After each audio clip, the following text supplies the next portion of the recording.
everyone, I thought I'd read The Dark by Lemony Snicket today. Laszlo was afraid of the dark.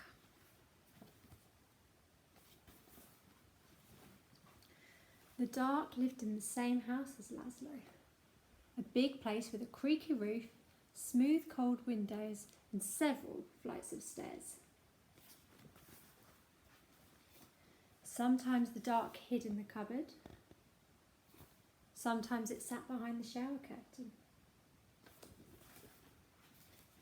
But mostly it spent its time in the basement. All day long the dark would wait in a distant corner, far from the squeaks and rattles of the washing machine, pressed up against some old damp boxes in a chest of drawers nobody ever opened. At night, of course, the dark went out and spread itself against the windows and doors of Laszlo's house. But in the morning, the dark would be back in the basement where it belonged. Laszlo would peek at the dark every morning. "Hi," he would say. "Hi, dark."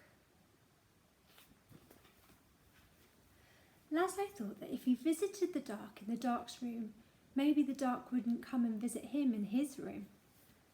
But one night, it did. "Laszlo," the dark said in the dark. The voice of the dark was as creaky as the roof of the house and as smooth and cold as the windows, and even though the dark was right next to Laszlo, the voice seemed very far away. "What do you want?" asked Laszlo. "I want to show you something," said the dark.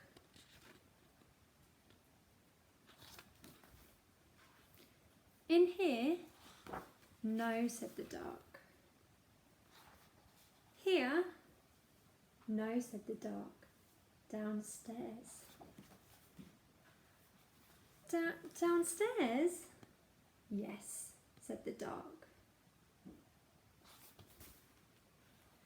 In Laszlo's living room was the biggest window in the house. Laszlo looked out at all the dark outside. Above him the roof creaked and he closed his eyes. Now the dark was all Laszlo could see. "No, no," said the dark again. "Not there. Down here." "In the basement?" asked Laszlo. "Yes," said the dark.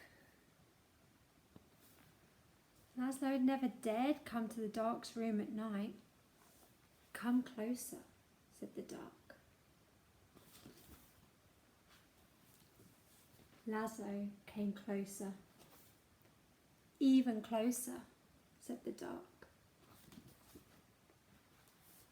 You might be afraid of the dark, but the dark is not afraid of you. That's why the dark is always close by. The dark peeks round the corner and waits behind the door, and you can see the dark up in the sky almost every night, gazing down at you as you gaze up at the stars. Without a creaky roof, the rain would fall on your bed, and without a smooth, cold window, you could never see outside. And without a flight of stairs, you could never go into the basement where the dark spends its time. Without a cupboard, you would have nowhere to put your shoes, and without a shower curtain, you would splash water all over the bathroom. And without the dark, everything would be light, and you would never know if you needed a light bulb. "Bottom drawer," said the dark. "What?" "Bottom drawer," said the dark. "Open the bottom drawer."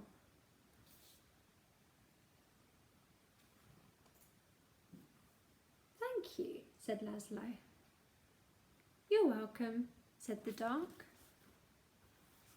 By the time Laszlo got back into bed, the dark was no longer in his room, except when he closed his eyes to go to sleep. The next morning, Laszlo visited the dark in the basement. "Hi," he said. "Hi, dark." The dark didn't answer, but the bottom drawer was still open, so it looked like something in the corner was smiling. The dark kept on living with Laszlo, but it never bothered him again.